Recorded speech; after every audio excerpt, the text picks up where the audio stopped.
Do you like to decorate your home on a high-end look but a low budget? Then stick around and see what I made today using Dollar Tree supplies and high-end dupes.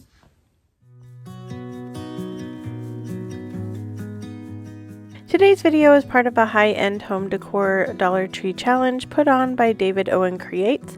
So make sure you check out the playlist down in my description box when you're done watching my video so you can see all the really fun projects that everyone created for today's challenge. For my first inspiration piece, it's coming from Amber Interiors, and I am trying to recreate this leather wrapped vase that they were selling for $75. I did watch another tutorial video on how to create your own leather using paper, so that is what we're doing here. I will list that original video that I watched down in my description box as well, because she uses a couple other different products than I do in this video. So I'm just taking water and putting it in a spray bottle that I got at the Dollar Tree. This is regular craft paper. I believe mine came from Joann's. You could pick this up at Hobby Lobby as well. But all I'm doing is giving it a generous spray with some water, and then I'm using my fingers to gently massage the water into the paper. So you don't want to do it super rough. Like if you can start to feel the fibers of the paper coming up, then that is all the pressure you need to put on the paper. So you're going to do this step about 2 or 3 times on both sides of the paper, just spraying and reapplying. You don't want to spray too much water into this paper. You don't want it to be wringing out, because we're going to wring out the paper here in a little bit, and we don't want lots of water coming out of it as we're working with it. So I do this a few times. In the original video I watched, she included some glycerin with her water. I did not do that. I didn't have any on hand, but it also said that you could just use water. So that's what I decided to try and do. So once I've done it 3 or 4 times, I'm just crumpling up the paper into a ball, and then I'm going to unwind the paper, and you can start to see that we get the wrinkles that leather usually gets.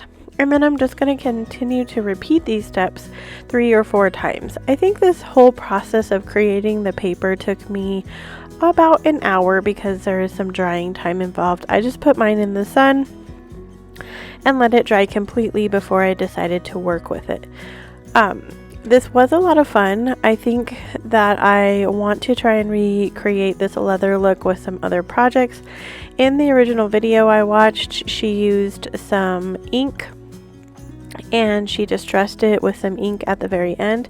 I chose not to do that this time because the original inspiration piece was just a light brown color, which I felt matched this paper pretty well. So I did not distress this with anything else. The only thing we're using here is a piece of paper and water, which is pretty crazy considering how really cute it ends up turning out. So you can see that I'm starting to get lots of little tiny lines, and it's really starting to look like leather. The really cool thing about this was, as I was crumpling it up, I thought that possibly the paper was going to fall apart because I was spraying quite a bit of water on here. Every time I flipped it over, I sprayed water, then I crinkled it, and it never did fall apart. So after I let it dry in the sun for the rest of the time, I think I let it dry for about 45 minutes. Then I'm using this mat that I have. You could use a ruler here if you wanted, but I'm putting some dots along the side because I'm going to use my hole puncher, and I'm going to punch some holes in there so that we can string the twine through the holes to get it onto our vase. So I'm just using a regular old hole punch here. I think I've had this thing forever. It's just a regular circle, and I'm just cutting out the circle all along both sides of the paper. I do a little bit of trimming off the top just to make sure that it fits around the vase. Interestingly enough, this paper did shrink as I was doing the water, so you don't have to cut any off the sides. It shrinks enough to where you get the space between them, like the inspiration piece. So then I'm just taking twine from the Dollar Tree. I'm going to weave it back and forth into the holes, and I do end up putting just a tiny dab of glue at the top to hold it in place because it was moving around quite a bit. And then this project is complete.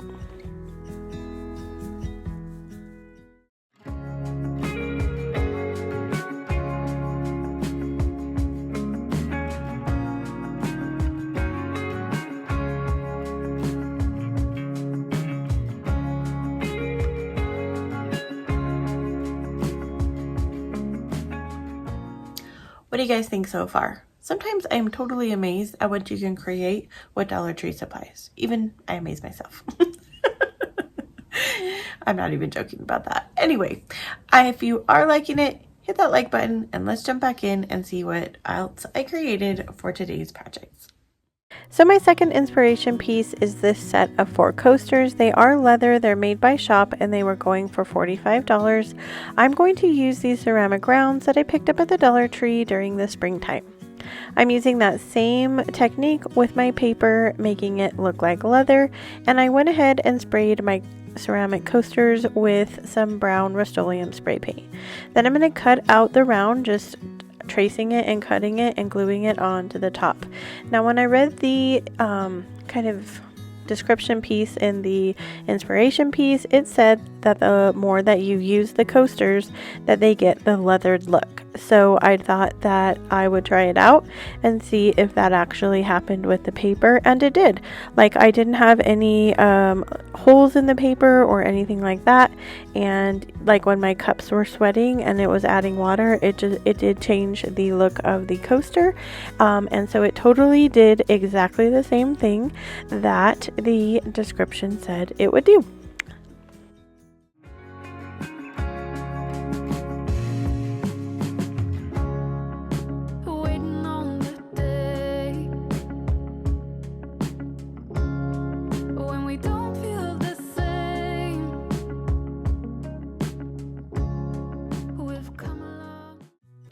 For my third inspiration piece, I'm using these candlesticks from the CB2. They were going for $35 for the set of them. I decided to go ahead and try and recreate a vase in the same look. I'm using some shower curtain hooks from the Dollar Tree, 1 package, and then I'm going to glue them onto a wood round that I had in my stash. I'm using E6000 and some hot glue to glue them together. I do put them in the same order when I stack them up, using the part that goes around the bar in the shower all on one side. I don't think that that was the best choice, however, so if you're going to try and recreate something like this, you're going to want to stagger them back and forth, because when I get the spackling on, it gives it a weird look and it ends up looking like it's kind of crooked as well, like it's sunken in on one side and kind of crooked. So I lost a little bit of footage for this project, but what I did was I used some spackling from the Dollar Tree and I covered all of those shower curtain rings and the base with my spackling. I let it dry for an hour and then I started to paint it here with some steel Waverly chalk paint. I don't feel like the hour was long enough. It was still kind of wet as I'm painting on here, so I'm thinking overnight might be the better bet. Once I cover my whole vase with the steel chalk paint, I decided to go back and use my elephant chalk paint to make it darker. I'm going for a little bit of dimension here, but the original piece is pretty dark looking. I think that it might actually be cement, and if I were to recreate this again, I would submerge my shower curtain rings in some cement and see what kind of look I get there. But the original piece really reminded me of a moon rock with the craters in it, and I'm just kind of always been someone who loved the moon, so that was kind of why I think I was so drawn to these candlesticks. But so I go over the whole vase with my elephant chalk paint, then I use the end of a paintbrush and I poked holes into the vase with the end of my paintbrush. It had a little bit of black paint on it. I did several holes around it, and now I'm covering up those holes with my elephant chalk paint. I just wanted dimension here and there, and I didn't want it to be so pronounced. I don't get quite the desired look I was going for as far as the vase goes, so if you have any ideas on how I could get the definition between each one of the shower curtain rings, I would love to know down in the comments, because I'm really considering recreating this, trying to get that look like the inspiration piece.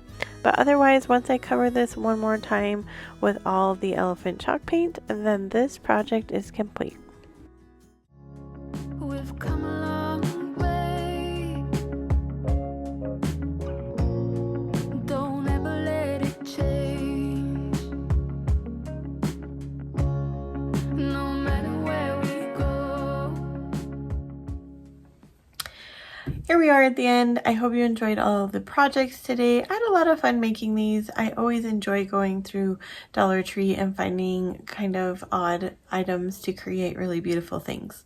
Let me know if that's something you enjoy doing too. Don't forget to hit the playlist. It's down in my description box so you can check out everybody's creations that they came up with today. And as always, wherever you are in your journey is a perfect place to start. And I will see you in my next video.